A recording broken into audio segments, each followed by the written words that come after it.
This is the Solid Signal Podcast. The week is November 21st, 2022, and I am your host, Stuart. As always, here for a little bit of snark, a little bit of sales, a little bit of education, and a little bit of fun. Let's get right into it. The subject for this week is the DIRECTV app for streaming. I want to talk to you a little bit about it, make it clear what it's good for, what it's not good for, and give you some ideas for the future. Because if you are a DIRECTV customer, this is something that you might want to know about. First thing that you probably want to be aware of is that you can find out more about this product by going to blog.solidsignal.com and clicking on reviews. There's a review of the DIRECTV app for Apple TV, which is also pretty much the same review for Roku and Fire OS. Or you can go to youtube.com/solidsignalcom and also look at the product reviews. There's a product review there as well. So DIRECTV took a big step in the last couple of weeks by rolling out an app for streaming boxes.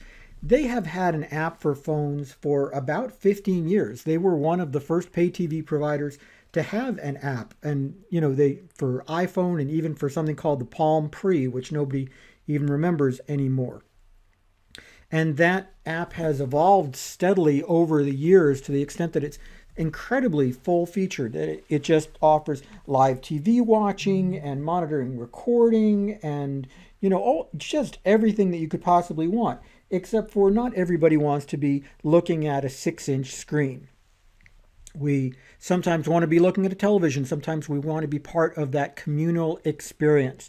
And I think the folks at DIRECTV are keenly aware of the fact that companies like Comcast and Spectrum have already provided this kind of thing for streaming boxes.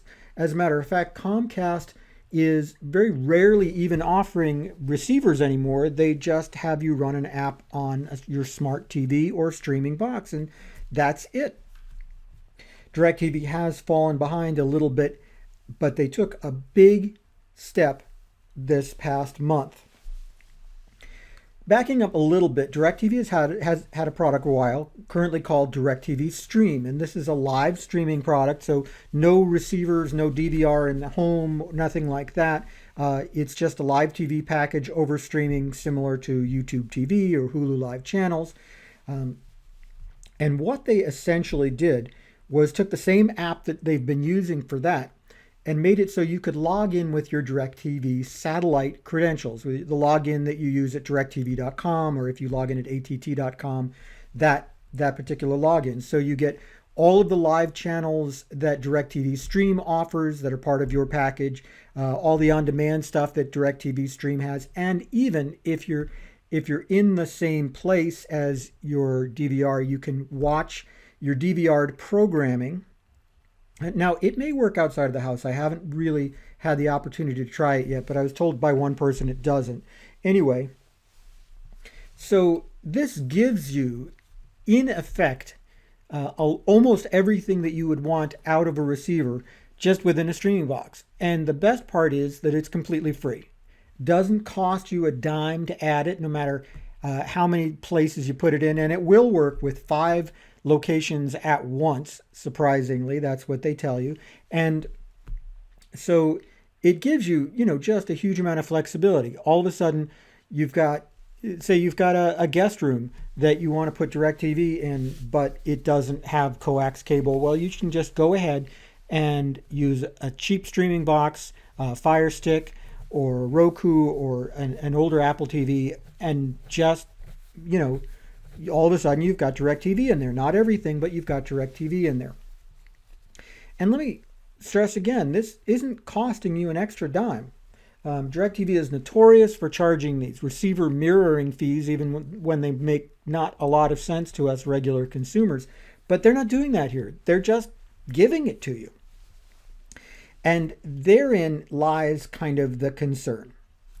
Now, I think that what a lot of people wanted out of this was kind of a full Genie client experience. And I think that that is very possible. I think you could have that on a streaming box. There's no reason it can't be done, because I think that, for example, they do it with the very same content comes through DIRECTV Stream and with DIRECTV app. You could do it with a client box.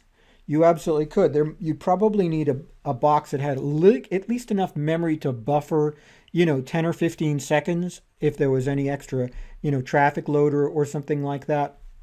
And that may be part of that.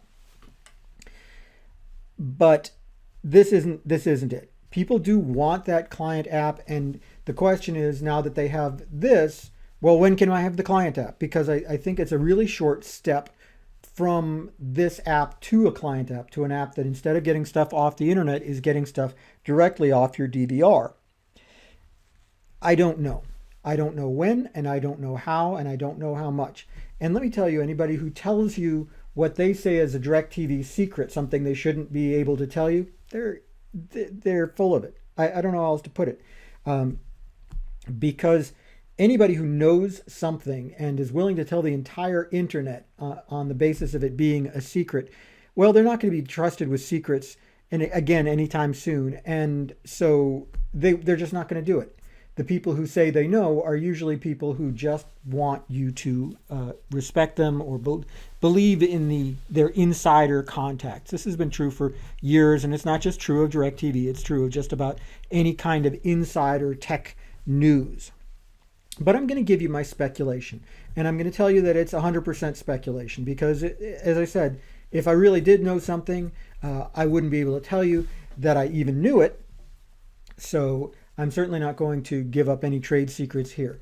But it seems inevitable that DIRECTV will do a full client app that works on some sort of streaming box.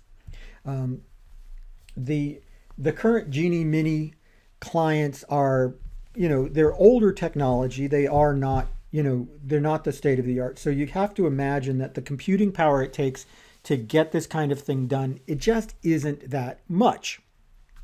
And when it comes to wireless network performances, the wireless client has been around for about 8 years now. So again, it couldn't take a whole lot of fancy technology to make it happen. So it's got to be very possible. It's something that people want, and on top of which, it's going to end up being a long-term cost savings for DIRECTV anyway. Are they going to charge you mirroring for it? You know what? I have a feeling they will. I have a feeling they're going to charge by location, just like they do now, probably the same amount of money that they're doing now just for, the app instead of a piece of hardware. And they'll get away with it because it's a good product. Totally understand that. Do I know when? No. Do I know how it's going to be tested? No. Do I know what devices are going to be supported? No. But you better bet that if DIRECTV wants to stay competitive, they're going to do this. And they're going to do it as fast as they can deliver something that is reliable. The company has changed an awful lot since those days 15, 16 years ago when they knew that they were putting out an unreliable product, but they knew that they had to get it out as fast as they could to stay competitive. That's just not what you do today. And that's not how you do business. And I don't think they're planning on doing business that way. You have to expect that they would be making this available for all of the top streaming platforms, for Fire OS, for Apple TV, for Roku, probably for Google, probably for Samsung and LG Web OS. Because why not? When you look at all these other streaming apps, they're all available for these different platforms. I'm sure there's software tools that allow you to very easily translate from one to another. So why wouldn't they? And that's really the end of the discussion here. When it comes down to this kind of app and the thing that we all want, why wouldn't they? I personally have to wonder what the full client experience is going to be like on one of these streaming boxes. Take, for example, the Fire TV or the Apple TV. Both have extremely simple remotes, and the Roku remote is not much more complex. So you're used to having DIRECTV, a remote that has all these buttons, numbering buttons to get to different channels, and a record button and a red button to use for special features, and a playlist button and all that stuff. How are they going to get around that? Well, it's my opinion they're going to have to use something very much like the current DIRECTV stream interface as opposed to the current DIRECTV client interface, because that client interface is based on you having a lot of different buttons to choose from.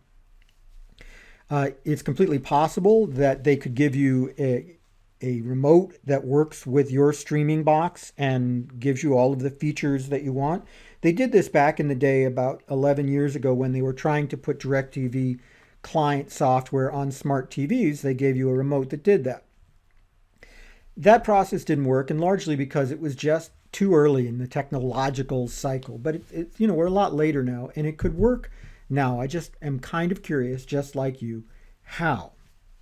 I'd love to spark some conversation on this. So if you are interested in this sort of thing, leave a comment wherever you get this podcast, and I'll find it, I'll hear it, and I will address any comments in a future podcast. Meanwhile, I'm inclined to tell you that this whole podcast is sponsored by solidsignal.com. Shop at solidsignal.com for the stuff you need to live your best digital life. These are the folks that I work with, and they are really good, honest folks who just try hard to help customers. And it's worth giving them a call at 888-233-7563 or shopping at solidsignal.com. That's about it for the Solid Signal podcast. I will see you again next week. As I always say, like and subscribe. Makes me look good to my bosses. And you have a great week. Have a great Thanksgiving. And let's all get back here again next week and do it all again.